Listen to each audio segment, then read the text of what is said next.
The next major piece of news coming out of Russia is the absolute and complete collapse of Russia's ruble, which is the currency, RUBLE, now worth less than 1 American cent.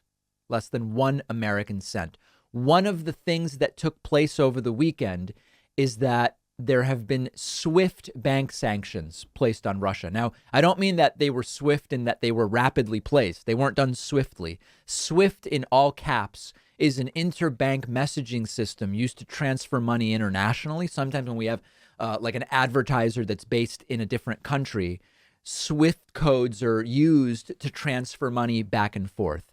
And over the weekend, it was announced that indeed there are sanctions being placed on Russia's access to the SWIFT system. There was every expectation that indeed the ruble would collapse, and it has collapsed. We're putting up the ruble dollar exchange rate for you, and it looks like it fell off a cliff. I mean, it looks like a mountain with a almost seemingly vertical ledge, and the value of the ruble has completely and totally collapsed. Now, obviously, the problem is that this affects innocent Russian people who oppose this invasion more than it affects the oligarchs and Putin. The pressure on Putin and oligarchs is going to start to build. It already is building, of course, restricting air travel out of Russia, restricting their assets in other countries, shutting down SWIFT, collapsing the value of their currency. There's no question about it. But it's also really affecting the Russian people. We can already see this over the weekend. There were bank runs and ATM runs all over Russia. We're showing video to our video audience here of people lined up in an ATM to pull money out and the money running out. So it's an unfortunate part of the point of sanctions.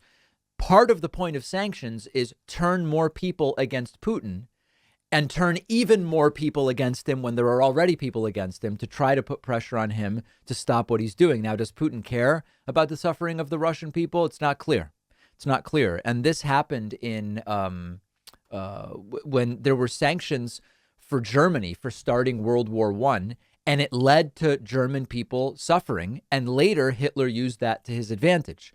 But I'm hearing from Russians who oppose the invasion that they understand it's Putin who's doing this to Russia, and they are suffering as a result of what is going on with the ruble. So then it's easy to say, well, go on the street and protest. Many of them are, and then they get arrested. So I think we should not ignore the reality that a lot of what is happening is terrible for the Russian people. Also, there are Ukrainians getting killed.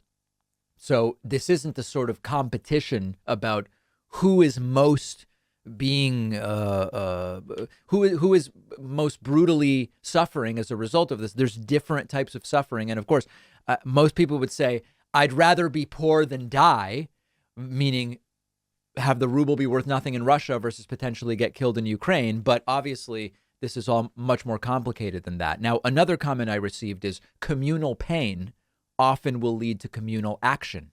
And the idea that if the Russian people now all suffer together because of what's going on with the ruble, then what? Then what is the question? Because many of the protesters end up getting arrested. Also not to be ignored is that the Ukrainian currency is suffering as well. We're putting now up on the screen the currency chart of the Ukrainian hryvnia. I hope I'm pronouncing that correctly.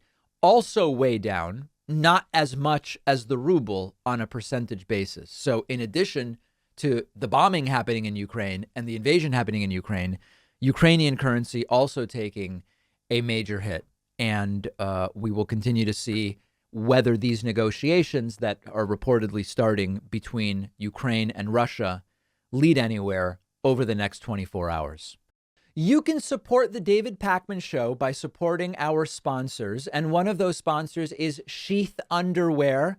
Traditional underwear involves sticking, sweating, the dreaded chafing. Sheath underwear are boxer briefs specifically designed to keep everything separate, cool, dry, and comfortable. They have a bunch of great designs, options to choose from, more minimal styles. Their signature geometric pattern waistband is cool. There's really something for everybody. But the most important thing is you stay cool during the day and at night. upping your comfort to the next level. Read the reviews online. Sheath underwear has been a game changer for many men. Give it a try. They have super fast shipping. You'll get your order in just a few days. And don't forget that you'll get 20% off when you go to sheathunderwear.com/Pacman and use the code Pacman. The link is down below.